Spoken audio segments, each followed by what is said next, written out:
A satisfação de ver um homem arrogante ficar sem palavras não tem preço, mas vê-lo enquanto sua filha de 4 anos está parada no meio de uma sala de reuniões cheia de executivos, apontando para a CEO mais poderosa de Portugal e perguntando se ela vai casar com o pai dela se ele consertar o motor. Isso não tem nome. Helena Tavares tinha 36 anos, dirigia um império automóvel de 500 milhões de euros e jamais na vida alguém a tinha deixado sem resposta.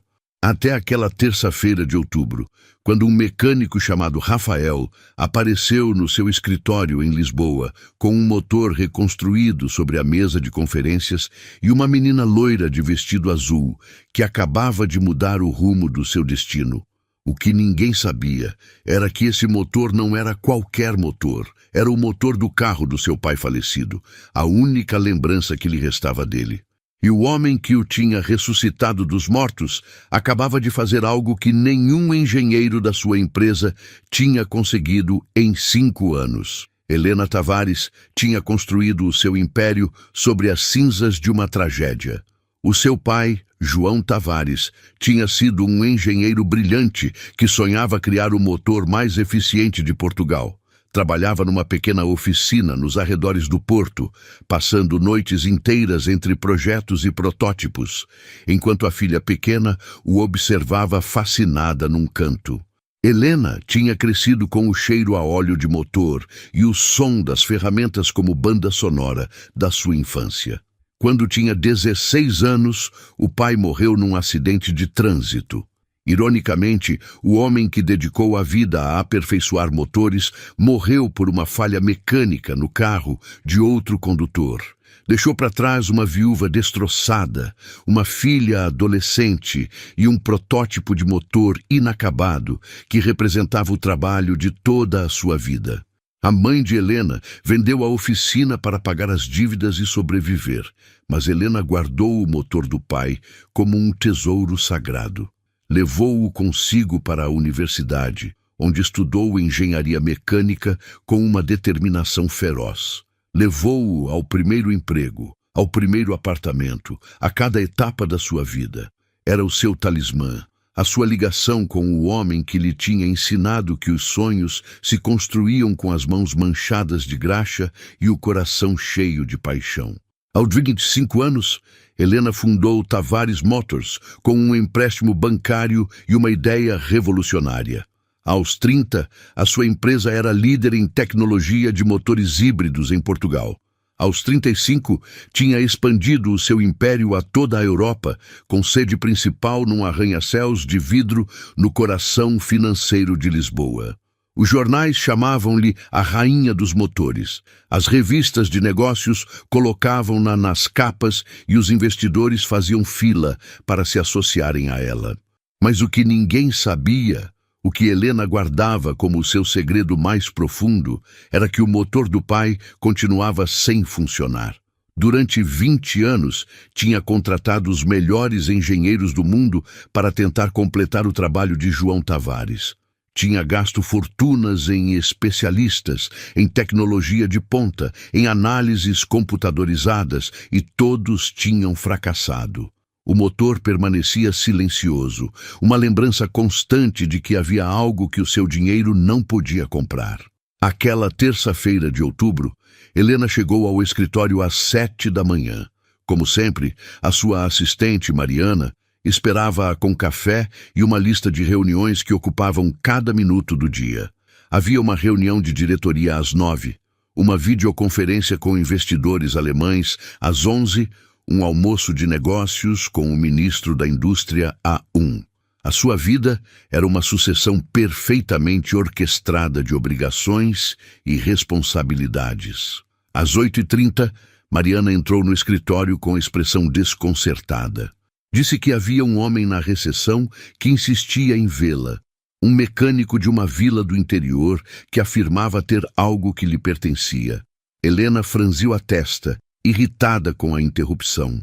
Ordenou a Mariana que o despachasse, que lhe dissesse para marcar uma consulta como toda a gente. Mas Mariana hesitou. Disse que o homem tinha mencionado um motor. o motor de um Renault 12 de 1975. O carro que João Tavares conduzia no dia em que morreu. Helena sentiu que o chão se movia sob os seus pés. Ninguém sabia desse motor, exceto ela e a mãe. Ninguém sabia que o guardava num armazém privado nos arredores de Lisboa, protegido como se fosse a joia mais valiosa do mundo. Disse a Mariana que o fizesse subir imediatamente. Rafael Soares tinha 38 anos e as mãos de um homem que tinha trabalhado toda a vida. Mãos calejadas com cicatrizes de ferramentas e queimaduras de solda, mas também mãos precisas capazes de sentir vibrações que outros não percebiam. O pai tinha sido mecânico, o avô tinha sido mecânico, e ele tinha nascido praticamente numa oficina de carros, numa pequena vila da região de Coimbra. Mas Rafael não era um mecânico qualquer. Tinha um dom que ninguém conseguia explicar, nem mesmo ele próprio. Conseguia ouvir os motores, não apenas os ruídos óbvios, os rangidos e as pancadas que qualquer mecânico treinado identificaria. Rafael ouvia a alma das máquinas, entendia o que precisavam.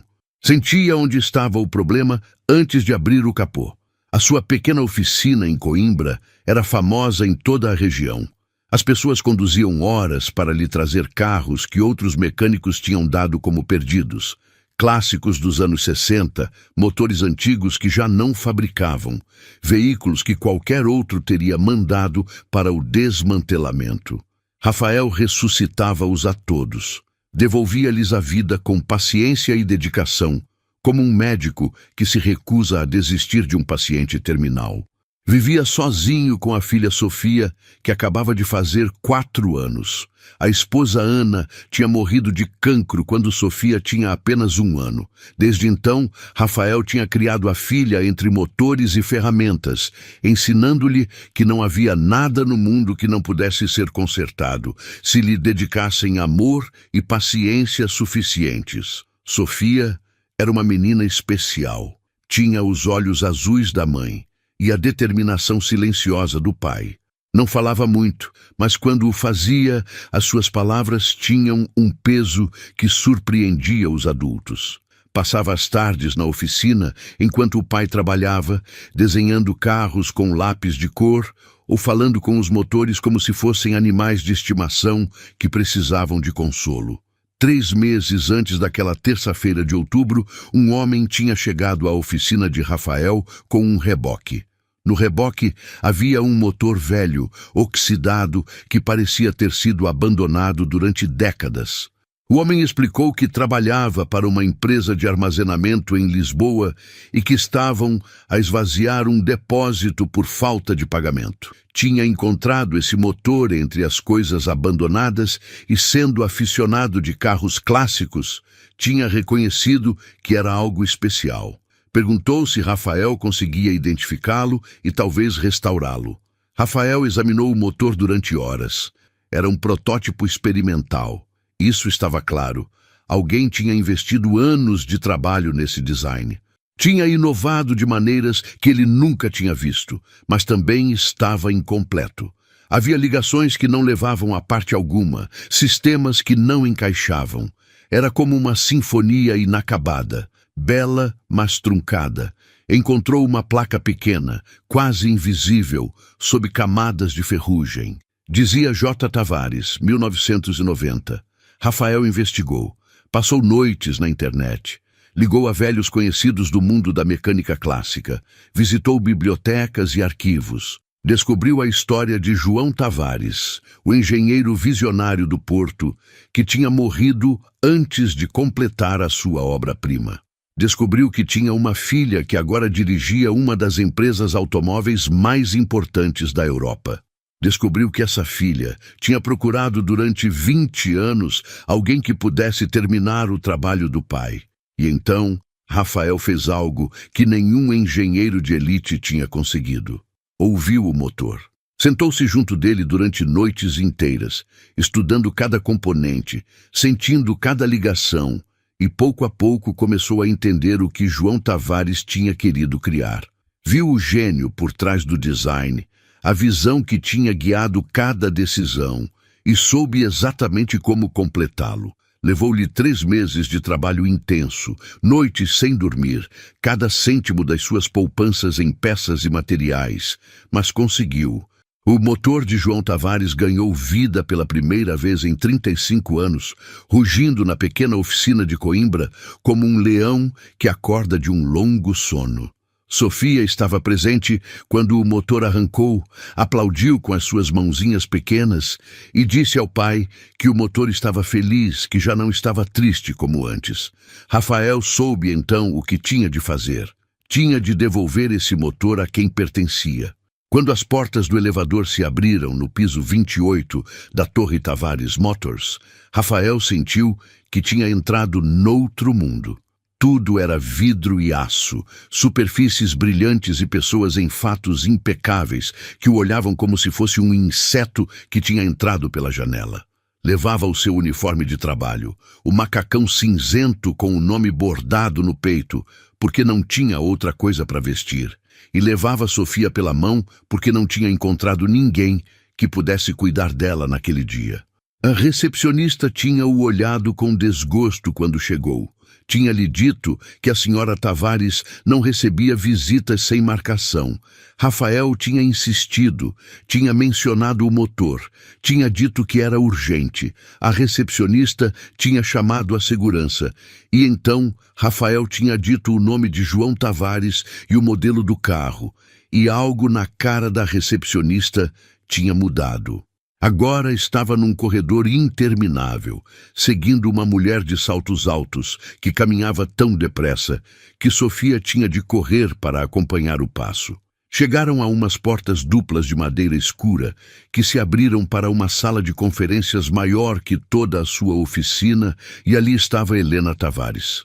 Era mais impressionante ao vivo do que nas fotos das revistas, alta, elegante, com o cabelo loiro apanhado num coque perfeito e um fato cinzento que provavelmente custava mais que o seu carro. Mas o que mais lhe chamou a atenção foram os olhos. Olhos castanhos escuros, intensos, que o olhavam com uma mistura de curiosidade e desconfiança. Atrás dela, através das janelas do chão ao teto, estendia-se o skyline de Lisboa. Um mar de arranha-céus sob um céu de outubro. Rafael apercebeu-se de que não estavam sozinhos. Havia outras pessoas na sala, executivos em fatos caros que o olhavam como se tivesse interrompido algo importante. Provavelmente tinha, mas já era demasiado tarde para voltar atrás. Pigarreou e começou a explicar. Contou sobre o homem do armazém, sobre o motor abandonado, sobre os 3 meses de trabalho. Contou que tinha investigado, que sabia quem era João Tavares, que entendia o que esse motor significava e então pediu aos homens que o tinham acompanhado desde a carrinha que trouxessem o motor. Colocaram-no sobre a mesa de conferências. Esse bloco de metal que representava o sonho de um homem morto e a dor de uma filha órfã. Os executivos recuaram horrorizados por ter um motor engordurado sobre a superfície de mogno polida. Mas Helena aproximou-se como hipnotizada, as mãos a tremer enquanto tocava o metal. Rafael perguntou-lhe se queria ouvi-lo. Helena olhou-o sem entender. Ele tirou uma bateria portátil da mala, ligou uns cabos e o motor ganhou vida. Um rugido suave, potente, perfeito. O som de um sonho que finalmente se tornava realidade. Helena Tavares, a mulher que controlava um império de 500 milhões de euros, a executiva que tinha negociado com ministros e magnatas sem pestanejar, começou a chorar. E então Sofia, que tinha estado em silêncio todo esse tempo a observar a cena com os seus grandes olhos azuis, soltou a mão do pai. Caminhou até a mesa de conferências, apontou para Helena com o dedinho e fez a pergunta que mudaria tudo. Perguntou se ela ia casar com o pai se ele consertasse o motor. O silêncio que se seguiu foi absoluto. Os executivos olharam uns para os outros sem saber o que fazer. Mariana, a assistente, levou a mão à boca. Rafael sentiu que o sangue lhe subia à cara enquanto tentava desculpar-se. Enquanto tentava explicar que a filha não sabia o que dizia, que era apenas uma criança, mas Helena não o escutava. Estava a olhar para Sofia com uma expressão que ninguém naquela sala tinha visto jamais no seu rosto, uma expressão de espanto, de ternura, de algo que se parecia perigosamente com a esperança. Helena não se lembrava da última vez que tinha chorado à frente de alguém. Provavelmente não tinha acontecido desde o funeral do pai há 20 anos. Tinha construído muros tão altos à volta do coração que nem mesmo ela conseguia escalá-los. Mas aquela menina, com a sua pergunta impossível, tinha encontrado uma porta secreta que Helena não sabia que existia. Depois do incidente da sala de conferências, Helena tinha cancelado todas as reuniões do dia. Tinha despedido os executivos com um olhar que não admitia discussão e tinha convidado Rafael e Sofia para o seu escritório privado, um espaço mais pequeno e menos intimidante onde pudessem falar sem audiência. Pediu a Rafael que lhe contasse tudo, como tinha encontrado o motor, como tinha descoberto a história, como tinha conseguido o que nenhum engenheiro da sua empresa tinha podido fazer em 2 décadas. Rafael falou durante quase 1 hora, explicando cada detalhe técnico com uma paixão que Helena reconhecia. Era a mesma paixão que tinha visto nos olhos do pai quando falava do seu trabalho. Enquanto isso, Sofia tinha se instalado no sofá de couro do escritório, desenhando com uns lápis que Mariana lhe tinha conseguido. De vez em quando levantava a vista para observar a senhora do motor com curiosidade, como se estivesse a avaliar se era digna do pai. Helena perguntou a Rafael por que tinha feito tudo aquilo, porque tinha gasto meses de trabalho e todas as suas poupanças em restaurar um motor que não lhe pertencia para uma mulher que nem sequer conhecia. Rafael ficou em silêncio um momento, procurando as palavras certas. Finalmente disse que tinha sido por João. Explicou que quando trabalhava nesse motor, sentia que estava a ter uma conversa com um homem que tinha morrido antes de ele nascer. Disse que entendia o que João tinha querido criar, que via o seu gênio em cada componente e que não podia suportar a ideia de que esse gênio morresse sem ser reconhecido. Acrescentou que lhe devia isso a João e que lhe devia a ela também. Helena sentiu algo mover-se no peito, algo que tinha estado adormecido durante tanto tempo que quase tinha esquecido que existia. Perguntou quanto lhe devia pelo trabalho. Rafael abanou a cabeça. Disse que não queria dinheiro, que o motor era dela, sempre tinha sido dela, e que ele tinha sido apenas o mensageiro que o tinha trazido de volta à casa. Helena insistiu.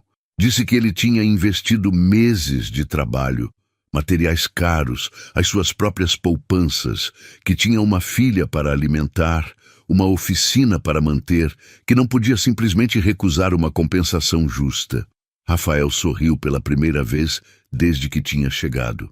Era um sorriso cansado, mas genuíno, o sorriso de um homem que tinha aprendido que as coisas mais valiosas da vida não se compram com dinheiro. Disse-lhe que se realmente queria compensá-lo, que fosse visitá-lo alguma vez a Coimbra, que lhe ensinaria como funcionava o motor do pai, cada peça, cada ligação. Disse que isso era o que João teria querido, que a filha entendesse o seu trabalho. Sofia levantou a vista do desenho nesse momento. Disse à senhora do motor que o pai fazia a melhor assorda de bacalhau do mundo e que ela devia ir prová-la. Helena olhou para aquela menina com os seus olhos azuis e a sua confiança absoluta em que o mundo era um lugar onde os estranhos podiam tornar-se amigos e sentiu algo que não tinha sentido em anos. Disse que iria. A vila de Rafael chamava-se Miranda do Corvo e estava a pouco mais de 1 hora de Lisboa, se apanhasse a autoestrada de Coimbra. Helena fez a viagem num sábado de novembro, 3 semanas depois do encontro no escritório. Tinha tentado esquecer o convite, tinha tentado voltar à sua rotina de reuniões e decisões empresariais, mas algo não a deixava em paz. O motor do pai estava agora no seu apartamento de Lisboa, num lugar de honra no escritório. Ligava-o todas as noites antes de dormir, só para ouvir o seu rugido, só para se sentir ligada ao homem que o tinha criado. E cada vez que o fazia, pensava em Rafael Soares, o mecânico que tinha conseguido o impossível com as suas mãos calejadas e o coração de ouro. A oficina de Rafael era exatamente como tinha imaginado, um edifício baixo de tijolo, numa rua tranquila, com um letreiro pintado à mão que dizia Oficina Soares desde 1955. Havia carros clássicos estacionados no pátio, alguns em processo de restauro, outros à espera da sua vez. O cheiro a óleo de motor e gasolina trouxe-lhe memórias tão vívidas da infância que teve de parar um momento para recuperar o fôlego. Rafael recebeu-a com a mesma roupa de trabalho que levava em Lisboa, o macacão cinzento com o nome bordado.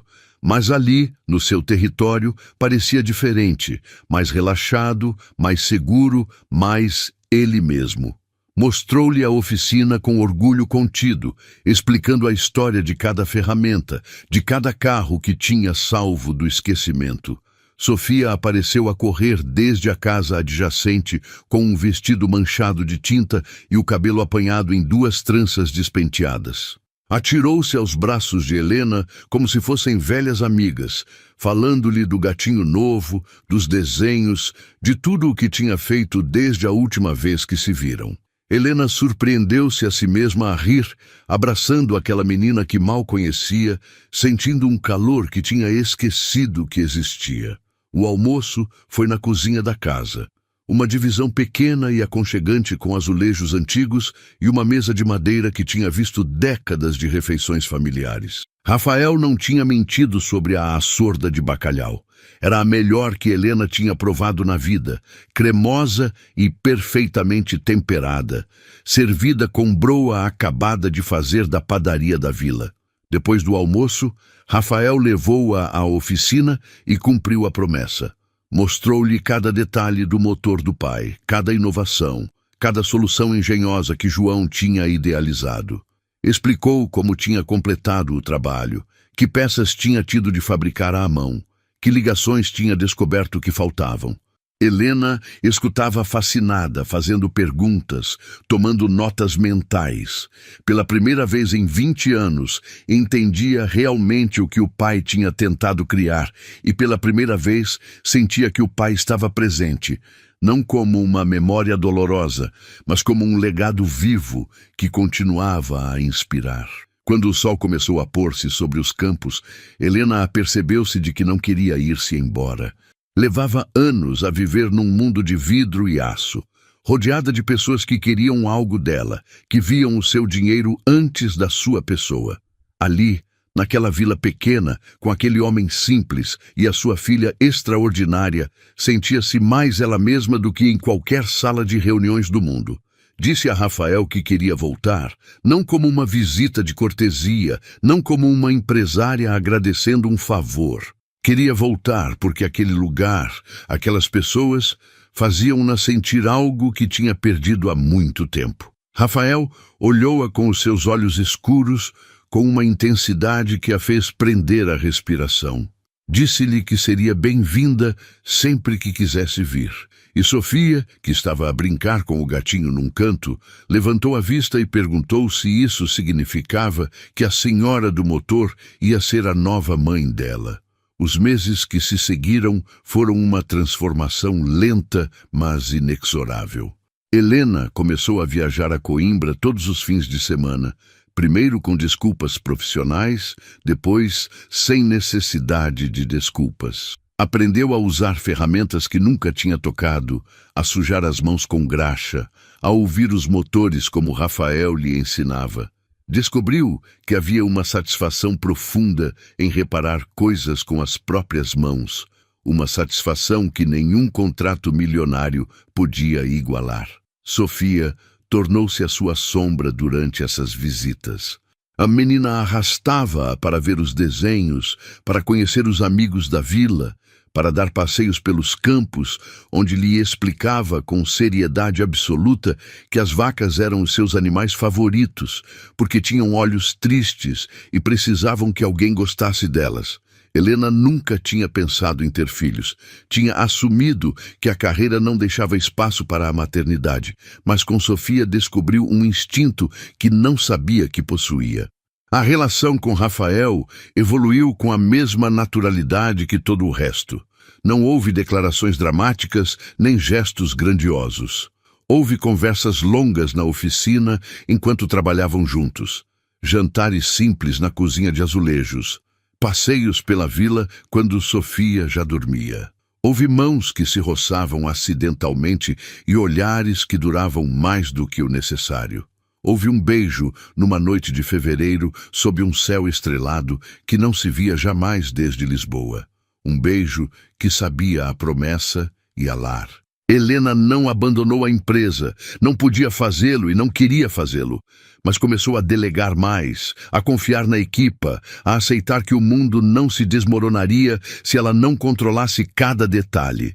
Instalou um escritório satélite em Miranda do Corvo, uma divisão na casa de Rafael com boa ligação à internet, de onde podia trabalhar enquanto Sofia fazia os trabalhos de casa ao seu lado.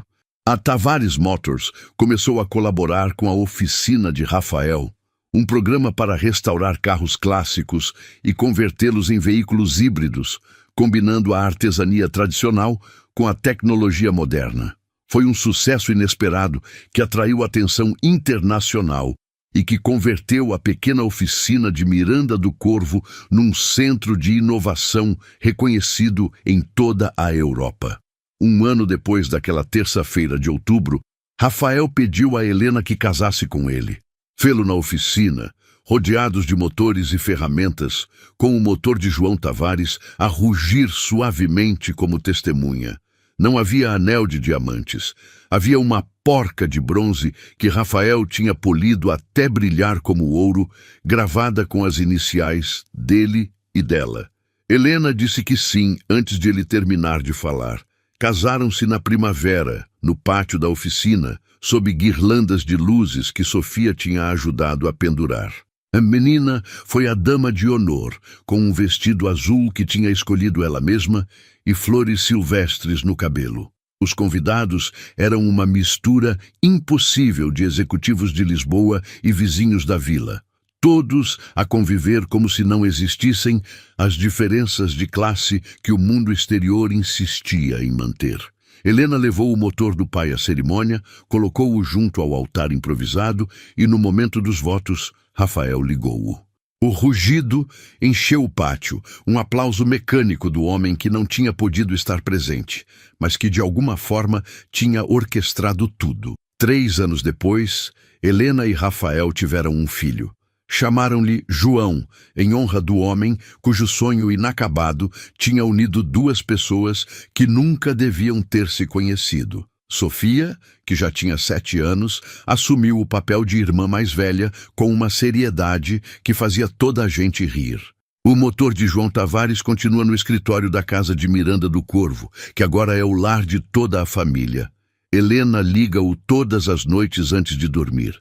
Um ritual que tem mantido durante anos, mas agora não o faz sozinha. Rafael está ao seu lado, e Sofia e o pequeno João juntam-se muitas vezes. Os 4 a ouvir juntos o rugido suave que representa tanto o passado como o futuro. Porque às vezes as coisas mais importantes da vida não se encontram em salas de reuniões, nem em contratos milionários. Às vezes, as coisas mais importantes chegam na forma de um mecânico humilde com mãos mágicas e uma filha que faz perguntas impossíveis. Às vezes, o amor constrói-se igual a um motor, peça por peça, com paciência e dedicação, até que de repente ganha vida e tudo muda. E às vezes, as perguntas mais absurdas têm as respostas mais lindas. Vais casar com o meu pai se ele consertar o teu motor? Sim. 1000 vezes sim!